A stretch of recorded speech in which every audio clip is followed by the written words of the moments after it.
teenager. But then, my dad and mom, they would still make a scene, but you know how it is when you're teenagers. You don't want your little friends seeing you in church singing, because some tease and pick.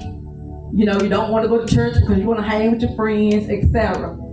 So I've been in the church for a long time, but I didn't get to know Jesus until 2018. And somebody might ask, why did it take you so long to get to know the Lord? Well, and to be honest about it, I never understood what the preachers were saying. When I was coming up as a child, I didn't know what they was talking about for real. I remember my parents, especially my mom, always saying, to always pray, read the Bible. I didn't read the Bible because I didn't understand anything that was in it. Throughout my years of school, I come from a family, a large family that is 9 of us. We didn't have adequate, nice clothes and shoes and stuff like that. And almost every day of school, for as I can remember, I was teased about my clothes. I was teased about my shoes. I was teased about my hair. I was teased about the home I came up in. They would call it the shack up on the hill, the shack across the street from the church. I was teased about my dad, because everybody knew my dad was a singer. And my dad, of course, he was tied tongue, and he didn't always sing his words clear. But you don't know the stress that I have on a child when the whole class is laughing at how your dad sings. And they would mock him and stuff like that. And I felt so alone. But I kept pressing on. I kept pressing on because back in the day, you didn't hear a lot of talk about people committing suicide. You didn't hear a lot of talk about mental health or anything like that. So I was silently suffering. But all the glory goes to God, because even though I didn't understand, God understood. He understood. And so he brought me through all those trials and tribulations. And due to the fact of going through so much stress and mental turmoil, it cost me. It cost me years of happiness because I didn't know how to process. I didn't have a relationship with God, so therefore I didn't know how to process anything. And I felt so alone. I could be surrounded in a room with 1 million people, but I was so alone. I felt inadequate. I felt less than. I felt poor. I felt not good enough. I felt like I didn't belong. All those feelings and thoughts ran through my mind on a daily, but nobody understood. Nobody never stepped up to me to ask, well, Teresa, how's your day? How you feel? That's just something we just didn't do back in the day. And then to press on to time came on for years to come. I chose my male companions according to what I thought about myself. Okay? I dated guys that I felt that I deserved, not the guys that God had chosen for me. And when I say that, if I saw somebody and I thought this guy was of nice standards, nice this and that, I would stray away from that person because I didn't feel good enough. I was like, I don't have nothing. I don't even have a piss pot to pee in and a window to throw it out. I didn't have nothing, so I didn't feel that I deserved to date certain guys. So therefore, I would date guys I considered that was just not of Christ, so to say. And it caused me a lot of issues in the past. It caused me a lot of issues.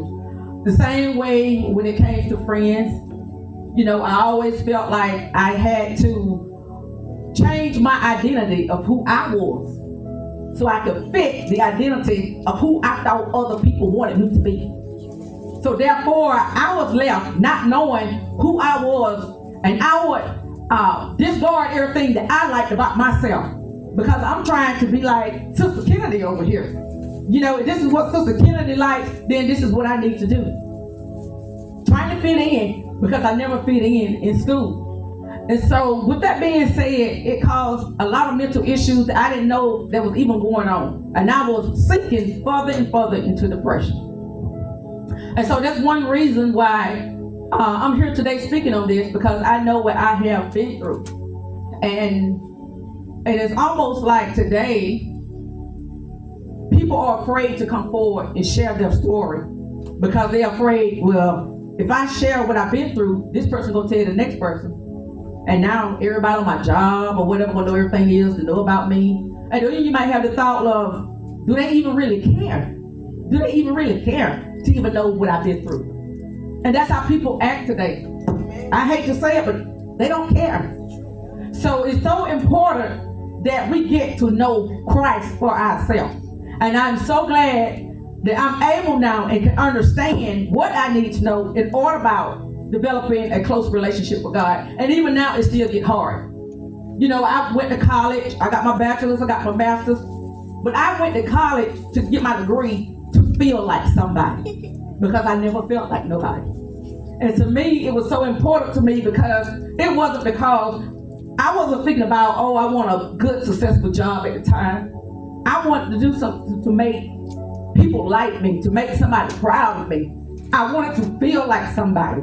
Because for years of all my life, I never felt like I was anybody.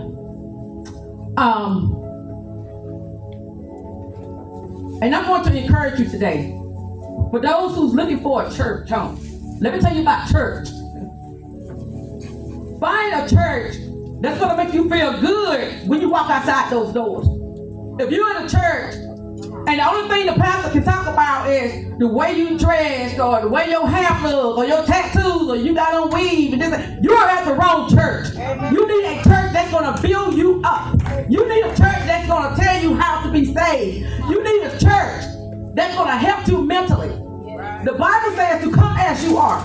It didn't say, well, leave the lace front wig at home. It didn't say, don't wear too much makeup or don't do this or don't do that. And that's the reason a lot of young folks is not coming to church today, because they feel condemned when they get here. They feel condemned when they get here. Why say those things? If a person trying to do better, if a person trying to get right, and the church is the only place they can go at that time to get themselves together, but then you say things to make them feel uncomfortable. You say things to make them feel bad about themselves. Well, they already came in feeling bad about themselves. None of them feel even worse going back out the door. Amen. So find you a church home that's going to make you feel like somebody. God loves you regardless. He said to come as you are. When I got saved, I was in church. I was in church when I got saved, and that was 2018. That's when I really found out who Christ was. Even though I was in church all my life, singing and whatever you did in church back in the day.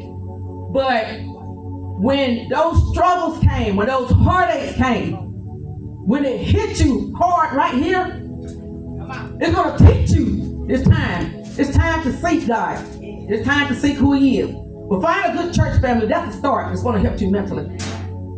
And then once you did find that church, you have to be fully immersed and walking in the Spirit. Now let me tell you about something that's walking in the Spirit and walking in the flesh. Because when you're walking in the Spirit is not going to tempt you.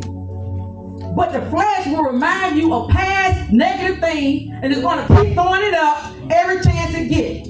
But if you decide, I'm going to walk in the Spirit is not going to tempt you.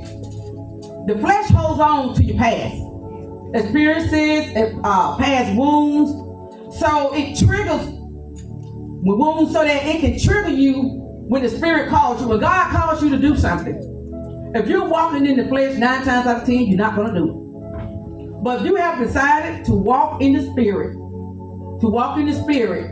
that's when you will see a change begin to come. Romans 8:5. For those who live according to the flesh, but those who live according to the flesh, the Spirit set their minds on the things that is of the Spirit. The devil needs your wounds to operate. And when I say that, whatever you're going through, financial problems, relationship problems, health issues, the devil can't operate if you don't know your problems. The devil can't operate because that's how the devil attacks you. He attacks you through whatever you're going through. Yeah. So whatever you're going through, that's when the devil attacks you. Yeah. I want to give an example. You know, when I was just up here talking about my past, that's been a major struggle of mine to get away from my past. Because every now and then, you know, the enemy will remind you of what you went through in your past. So I thought about, this is a story y'all might be familiar with in the Bible when Lot when the angels told Lot and his family they had to leave Sodom because the city was going to be destroyed. And he said, don't look back. Don't look back. And Lot's wife looked back and she was turned to a pillar of salt. You see, God is teaching us not to look back. God did not want us clinging to the past or worldly attachment. Jesus himself mentioned this story in Luke 17:32, urging people to remember Lot's wife as a reminder of the consequences of looking back. So therefore, if you're trying to get better mentally, it's going to come a time in your life where you're going to have to accept whatever happened in the past. You're going to have to accept it and just keep moving forward. Because whenever you look back, it's just when it's going to cause all those bad memories and things to submerge again. Another story in the Bible, when Peter was walking on water. Everybody knows when Peter was walking on water, as long as he stayed his eyes and focused on Jesus, he was all right. He could walk on that water just fine as long as he kept his eyes on Jesus. But what happened when he took his eyes off Jesus? He began to sink. Well, life is the same way. Whenever we take our eyes off Jesus and put our eyes on the circumstances around us, that's when we begin to sink. So God wants us to keep our eyes on Him. In order to move forward, you got to keep your eyes on Him. Because as soon as you take your eyes off of God, that's when you begin to sink. Another story is, let's just say I'm driving. Comparing yourself to. Comparison, that's a big thing. That's a big thing. That's a big thing. I talk to my daughter all the time. Stay off of social media as much. But because people only present the highlights of their life, they never present the small print. And our young people today get caught up in that stuff. You know, they see these people and people making so many changes to their body now with BBLs and all this stuff. And all these young people, they feel like in order to be somebody, I gotta look like that. I gotta look like that. And she always coming to me saying, well, all the black men now going to the other race of women. Whoever God has for you is for you. You are the prize. Whoever God has for you is for you. Stay out with social media. Social media do not define you. You have to seek Christ. If anything you want to seek, you seek Christ. Who are you hungry for this morning? Because whatever you hungry for, I guarantee you, whenever you get fed, you better hope it's the right feeding. Because if not, you're going to find yourself sinking. Just like Esau and Jacob. When Esau told Jacob, sold his birthright. Because he wanted some of Jacob's food. I am so hungry. What are you hungry for? But you saw what it caused Esau in the end. Because he said he was so hungry. That's because he was walking in the flesh. He was feeling hunger in the flesh. Just like when you're fasting. Whenever you're fasting, you got to keep your eyes on Christ. Because if you don't, your flesh will remind you, I'm hungry, you need to eat. Whatever you're fasting from. I'm fasting from being on social media. The devil will put it right there in front of you to break that fast. So let's don't be like Esau. Let's don't get so hungry until we just go eat anything. Or eat from anybody's table, because you will regret it later. And don't compare yourself. Your walk is your walk.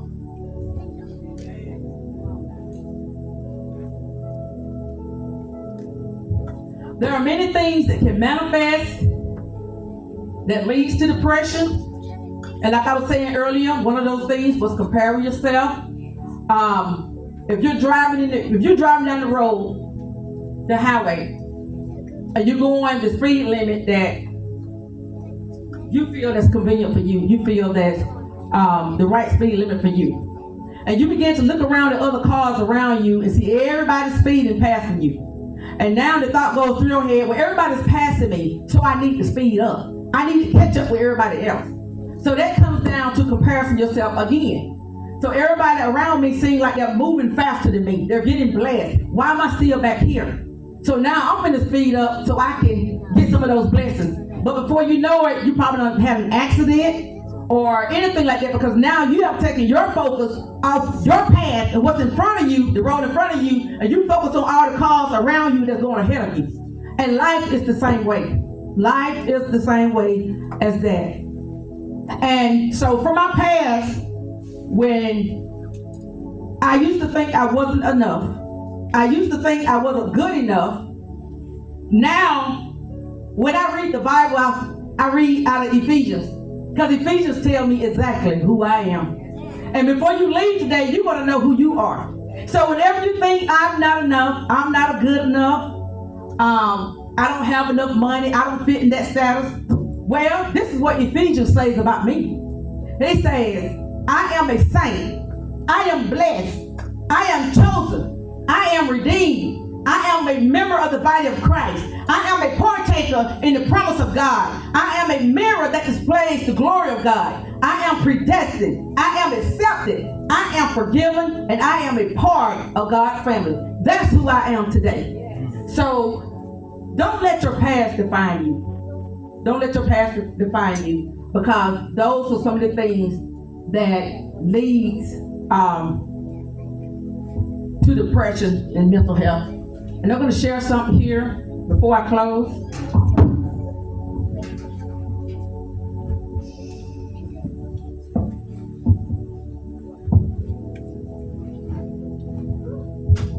Oh, it's about to fall apart. I don't think we realize sometimes the major impact of the depression and stress and stuff like that have on our body. So I want to show you some things that your body can go through from this depression. The major problems: heart disease. And some of us can share some of these things because this is some things we have been through. Hypertension, high blood pressure. You can have a stroke behind it. Type 2 diabetes, which I am a type 2 diabetic. I don't know if it's hereditary or from past depression. It can even cause us cancer, certain cancers, for being too stressed and depressed. Arthritis, and of course, anxiety. Over here, other problems: sleep disorders, insomnia, not being able to sleep, or even sleeping too much. Sleep apnea, which I currently have. It can cause weight gain, headaches, digestive issues. Anybody ever had anxiety so bad and so depressed, you start feeling something in your stomach and you feel like you gotta run to the bathroom? It causes digestive issues. It actually causes all over body aches and pains. So these are all the major things that stress can cause if you're not careful. Also, being majorly depressed, it leads to unhealthy behaviors. It leads to drinking, smoking, poor diets, because a lot of times when you're depressed, you're not thinking about eating healthy. You're focused on, like myself, I eat like ice cream, chips, and cookies because you're feeding that depression. Lack of exercise. Y'all, I probably go to the trail about once a month, and I hate to say it, y'all, but when I go to the trail, I might see about 4 of us out there compared to about 40 or 50 other races. And especially us as black women, we really need to get out there, and even just taking a walk, because hypertension is more prevalent amongst African Americans, for one, and it's also considered a silent killer. So take out time to take a walk. Nature walks are good. Even if you just walk around the house, take a few laps around the house, but do something. It'll also cause you to engage in unhealthy relationships. That's what I talked about earlier. Not knowing who I was or anything like that. And you'll get in these relationships and you'll allow men to treat you bad any kind of way, and you'll keep taking them back. And the reason you do this is because you don't love yourself. You don't love yourself. Stress also impairs your cognitive performance. You won't be able to focus. You'll lose focus on what you need to be focused on. You'll find yourself lonely. Causes loneliness, low self-confidence, low self-esteem, and even down to suicide. Suicide has been on the rise, like really bad. And we're not talking just one race of people. It's all races of people. We see these mass shootings where children shooting up places, then they're going back and killing themselves. This is major. And for a long time, people wouldn't come out and talk about their mental health because of the stigma. I don't want nobody calling me crazy. And people still do it, which is so sad. People still do that. But our mental health is just as important as our physical health. Just like you go to the doctor and you get your medication for your blood pressure and your diabetes. Well, guess what? One can't really operate without the other. Because if your mental health is messed up, you're not going to do what you need to do for your physical. It's going to cost you so many physical elements until if your mental is not good, your physical not going to be good. And if your physical not good, then your mental not going to be good. So they both work hand in hand. But these are some things that just being depressed alone for a long period of time, this is the road that it can lead you down to. So,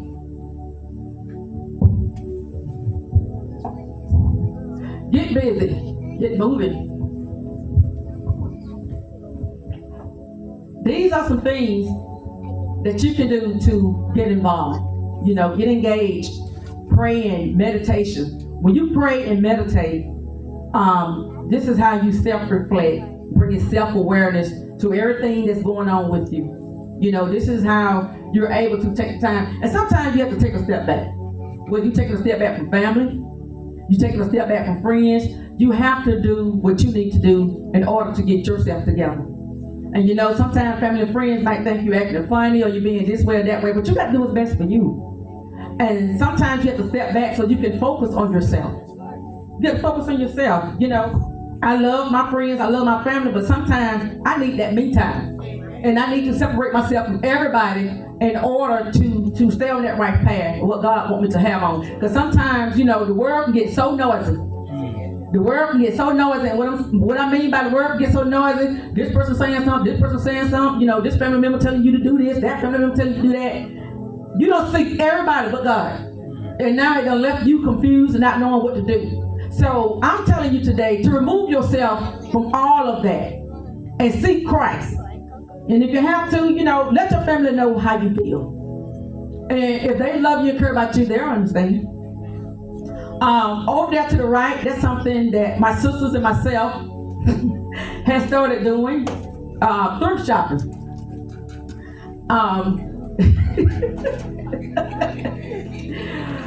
We like antiques, so we go thrifting every so often on Saturdays now. We take our time to go thrift shopping.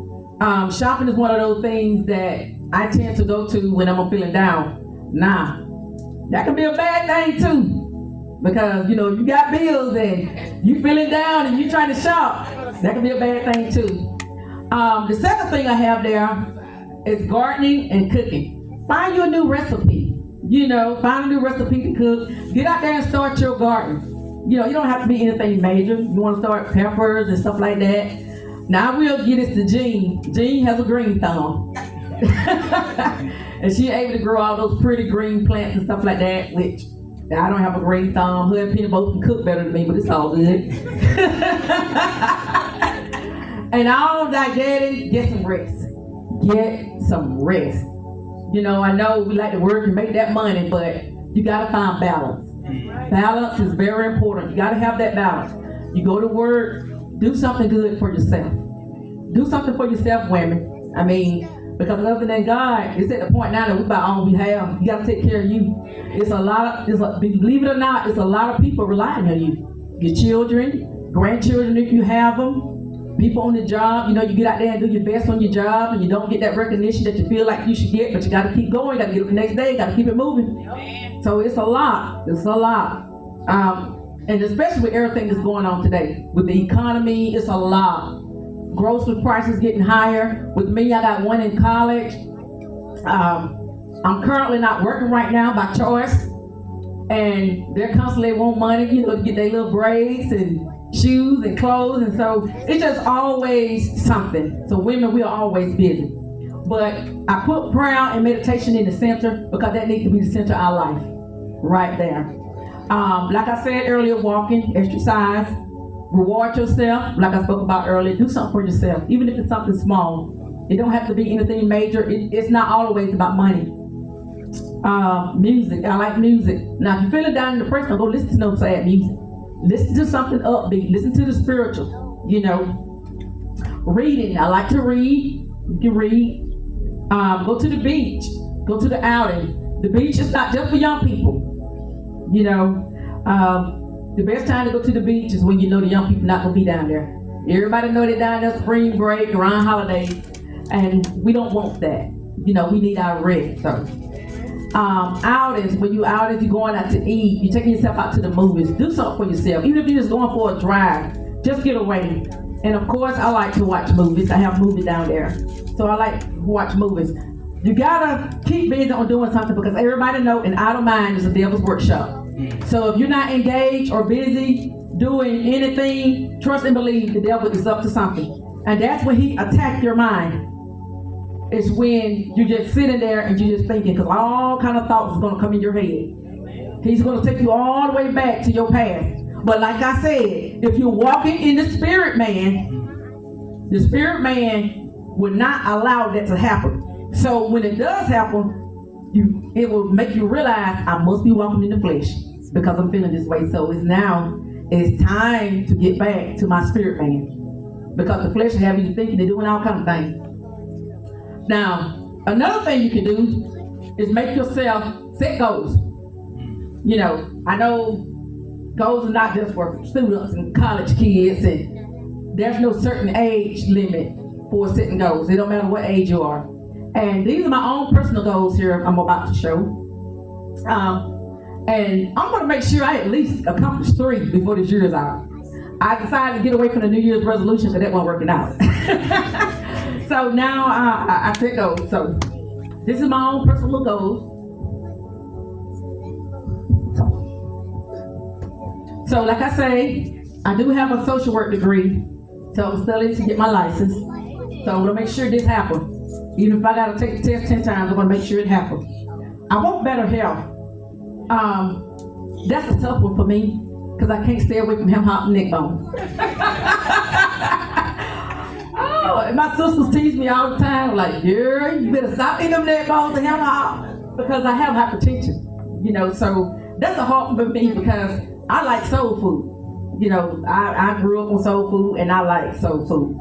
Another goal is to pay my car off, so I need to go back to work,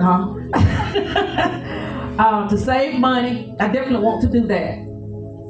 Sometimes we get so caught up in just spending money and just not really looking out for the future for emergency days. So that's important. Have an emergency fund set aside.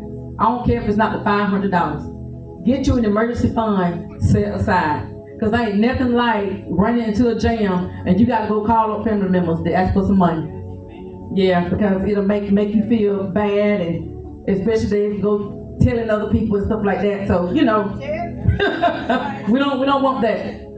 Build credit. Credit now is more important than money. Build your credit. Young folks, start on that credit right now because, in the time frame we live in, we're being held back from a lot of things. And if you ain't got credit, you'll find yourself not being able to move forward like you want to, because we are being held to a higher standard than the average race of people. And that's the truth. So that means we got to do more than what they do. We got to do more for ourselves. I'm currently writing a book. Y'all, I've been writing this book for at least 3 or 4 years now. I've been procrastinating, but I'm going to get it done this year. I'm going to get it done. And y'all, I know I'm still in a limbo with this one, but my final plan is to move to Texas. That's why I got that Texas. That's my final plan. Eventually, I would like to move to Texas. I don't know if it's going to happen or not. I'm still praying about it, but that's where that falls in.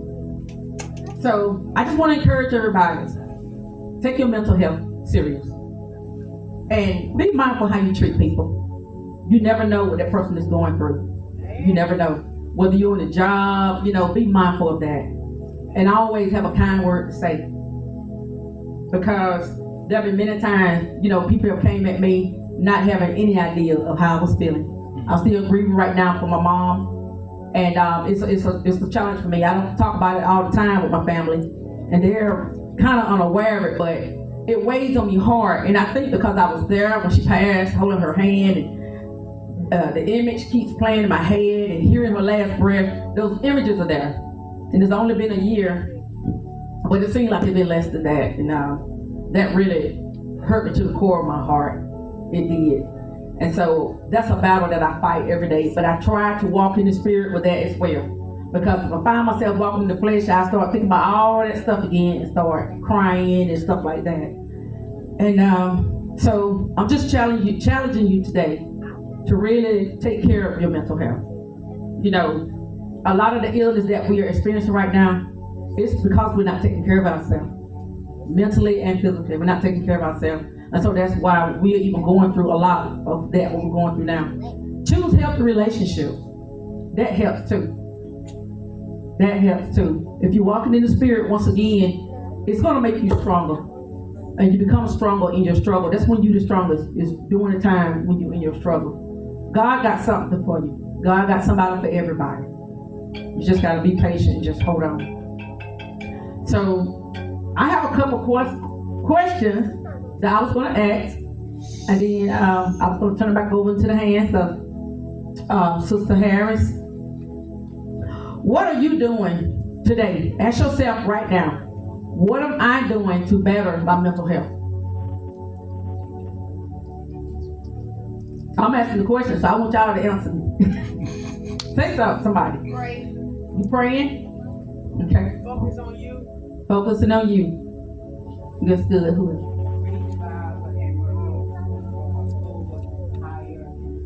Okay. Right. And that's a good point. Being able to hear God's voice. And remember that I talked about the noise all around you. You can't hear God when everybody's talking. You can't hear God when all that noise is going around. And even though when I was at work, I wanted to talk about God as far as mental health, but you know, jobs don't really like to say those things. So I had to teach basically from the books. So that's why I'm grateful for giving the opportunity today to be able to, where I can talk about the Lord, because most of everything we're going through, we got control over it. Yes. We got control of it. We just got to learn to walk in the Spirit. And once you learn to walk in the Spirit and get to know who God is and know that He's your personal Savior, I think it'll make it much better. Not saying every day gonna be easy, because I still struggle every day with my mental health. I still struggle. But I thank God that I'm not where I used to be. I at least know who I am now. I at least know who I am, and I'm grateful for that. I want to thank you all for coming out. We have some gifts and stuff. We have food. So, you know, I wish some of the men had came, because to be honest with you, the suicide rate for black males is higher than the black woman. We are strong individuals now. I think we are tougher than men. They might be stronger than us in the physical, but up here, we're stronger than men. Sorry, Pastor. Sorry, Pastor, but we're stronger. We are stronger. And that's why God made us that backbone. And whether the men want to admit it or not, they need us. They need us. They don't want to admit it, they need us. Because we are strong individuals. And I'm just, like I said, I'm just so grateful. And I'm so glad that I come as far as I have. And I'm thankful now that I can only say it took me almost 40 years to get to know who Christ was. Because you can sit in church all day and hear the preacher preach and this and that, but if you don't have that true relationship, you just wasting your time sitting on that bench. Because you're going to go out that door the same way you came in. Or you might go out the door even feeling worse. So you got to get to a point where, you know, once you discover the identity of who I am, and I'm going to start walking in the Spirit and not the flesh, you will see what a difference it will make in your life. It's going to be hard sometimes to press your way through, but you got to do it. You got to do it. Surround yourself with positive friends. Surround yourself with positive people. People who think positively. People who speak. Who's going to speak positivity in your life. And that's a must. You got to surround yourself with positive people. Because if not, then been there, done that. Been there, done that. That's why I can speak on that. And I don't know all of y'all, but I can say I love all y'all. I love everybody, and I'm so grateful that I feel light right now. I feel light myself, because I know as time to come, God's going to continue to work on me. But just remember, we got to put that first foot forward. You know, He's calling you. He's calling you to do His will, but you got to make that move. He said, God, if you make one step, He'll make two. And I don't care who you are or this or that, and God don't care who you are. He will bless you, and can't nothing stop him from blessing you. Nothing and nobody. So at this time, I'm gonna turn it back over to Sister Harris. I thank y'all for coming out. Mental health is such a broad term, and it's just so much that falls into mental health. But I mainly just want to touch bases on the everyday stress, because that's what we deal with the most. And like I say, if you're going through something, know somebody's going through something, be an encouragement. Don't laugh at them, don't talk about them. Be there for them. Be genuine and talk to them. Get them some help. People are killing themselves today. We don't want that. Get them to help. Lead them to the church. Whatever you need to do that's positive for them. Let's get them on track. Be good to people. And even though people might not treat you the way you want to be treated, you do what you're supposed to do. You do what you're supposed to do, because in the end, I'm looking for my pat from God and not nobody else. Come on, y'all, stand up and give God some praise here. He's worthy of a praise today. We brought that word today. So he is worthy of our praise. He's worthy of our honor. He's worthy of our glory today. I just want to thank God for today. I thank you all today for coming out and being amongst this, because we are really had a good time this morning. Like I said, I'm not a mistress ceremony. Everybody know that. But anyway, I just thank God. I really thank God for when I asked her. She didn't say, let me think about it. None of that. And I thank God that he placed on our heart to do this today. And I want you to know, I randomly seek out women to come and speak, because they have a story to tell. All of us have a story to tell. And so when I seek out women, I know they got something to bring to the table. And I don't go and get, the people that you see that I have to pay a whole bunch of money to come speak. I don't do that. Because I feel like this. If you ask me to do something and I charge you, that means I'm not really doing it for God. That means I'm doing it for outside show of the world, and then I'm doing it for money. And that's what I don't do. If you ask me to do something, I never ask for anything in return, because God has been too good to me. And I think by me continue to do things for him, he's going to continue to bless me. And I'm going to tell you one of my biggest blessings, I don't know about nobody else, it is mental illness. And also it's my health issue. And I've been dealing with it ever since I've been small, a child. But God has really kept me. Do you know how many people have died from lupus? I'm still here. I'm 63 years old. And let me tell you, it's been a fight, but let me tell you how good God is. Every time it's at the edge, when everybody else gave me out and said that, that it was nothing else they could do, God stepped right on in and take control. And I get back up and start walking again. Sometimes I don't know how he turns on my situation over. They'll tell me my kidney is failing. But then I go home and I pray about it. I said, no, it's not. Next time I go to somebody, you're doing really good. God, he always stepped right on in. And I'm going to tell you, like she said, it gives you some positive people. And I'm going to tell you, one of my biggest fans in being positive and being strong is my mom, a praying woman. She said she was illiterate, she couldn't read. But let me tell y'all, in the morning, every morning we used to get up, she was in her word. I don't know that she knows she was reading, but she was in her word. And she always have been that person where it's okay how you treat me. I'm going to still treat you right. And that's something that I growed up on, knowing, that no matter how I used to even say to myself, why did she let me talk like that? But then let me tell you, she's still here, still humble, and I thank God for it. Before we get out, I'm gonna call up someone very, very special to me in the prayer warrior, because when I was going through my ending my last marriage, and I really had got sick, and I really was going through. And when I tell you, in those prayer services, it made a really big difference. It gave me strength to keep moving when I wanted to give up. And the devil was out to kill me. But she said, no, you're going to live. You got a lot to live for. And when I tell you, when you can get to a prayer service, please go. Please go. Because I saw a lot of things happen in those prayer services that you wouldn't believe. And God's still doing miracles right now, y'all. We still, we look in the Bible and we say our God's done miracles. He's doing it right now. But a lot of people just look over it. They don't understand He's still doing miracles right now. But we look at everything else. But looking at what God is doing for us. So, I'm full.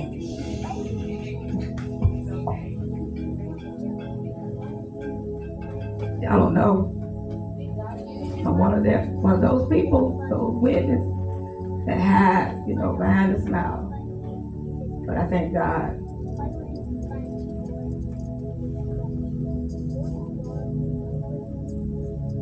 But I'm gonna call Sister Prophet Nellie up and let her pray.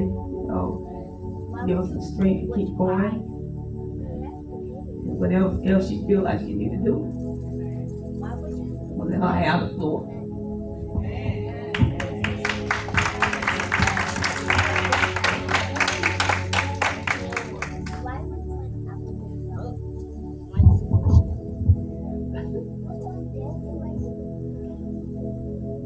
Thank you, Jesus. And know God is worthy to be praised. I thank God for the message today. Thank God. Thank God for Sister Jean over there. I thank God for all of y'all. But I thank God for that message. God, we really need it.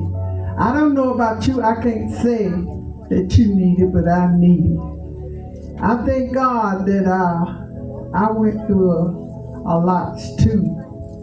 Down through the years. But I seen God's hand brought me out.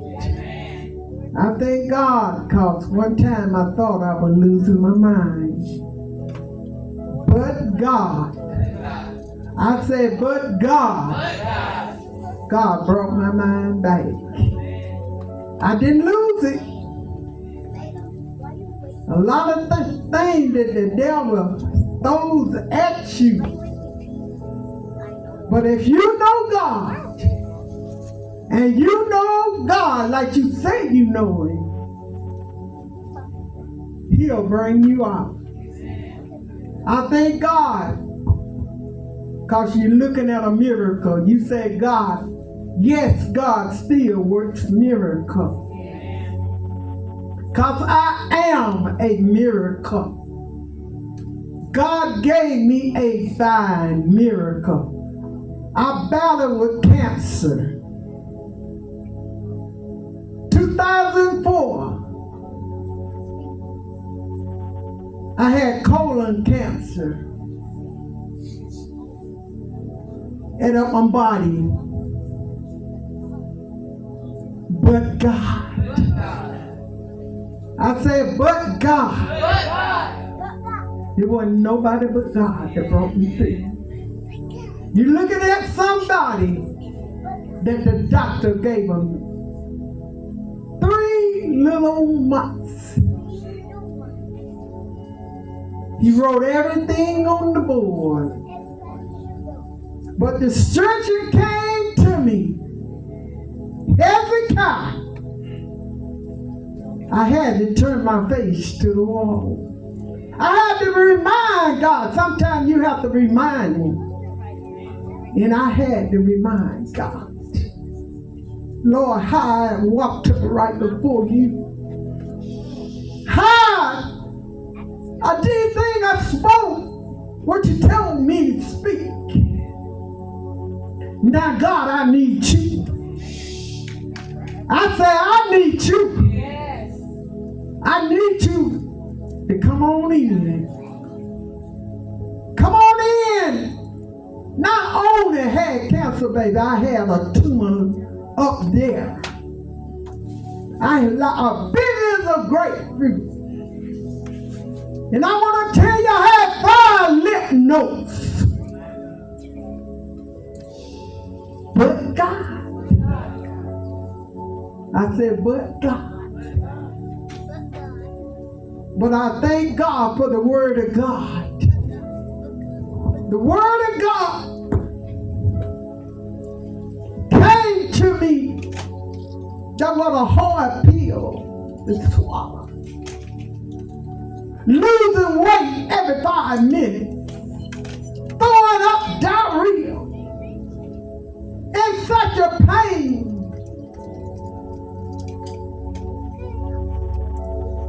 God. Didn't want to go. But my daughter took me to. And they had to rush me. They had to do emergency surgery. And I said, God. But God.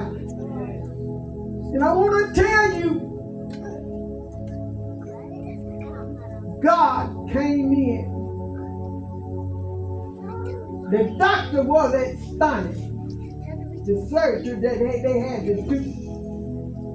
In 3 days, it was already healed.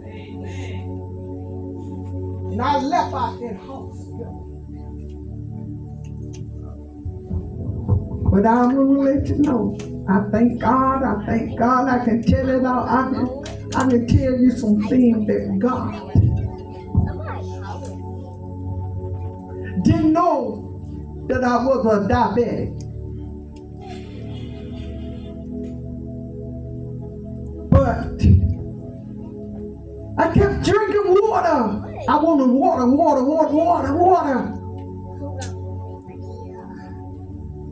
I was so weak. I went to the church. And they brought me on in. But I went back home after church. Went back home. And my body was so weak. My body was shut down. Couldn't hold my water. It was just, I was wet in water. I was just wet. Had no control.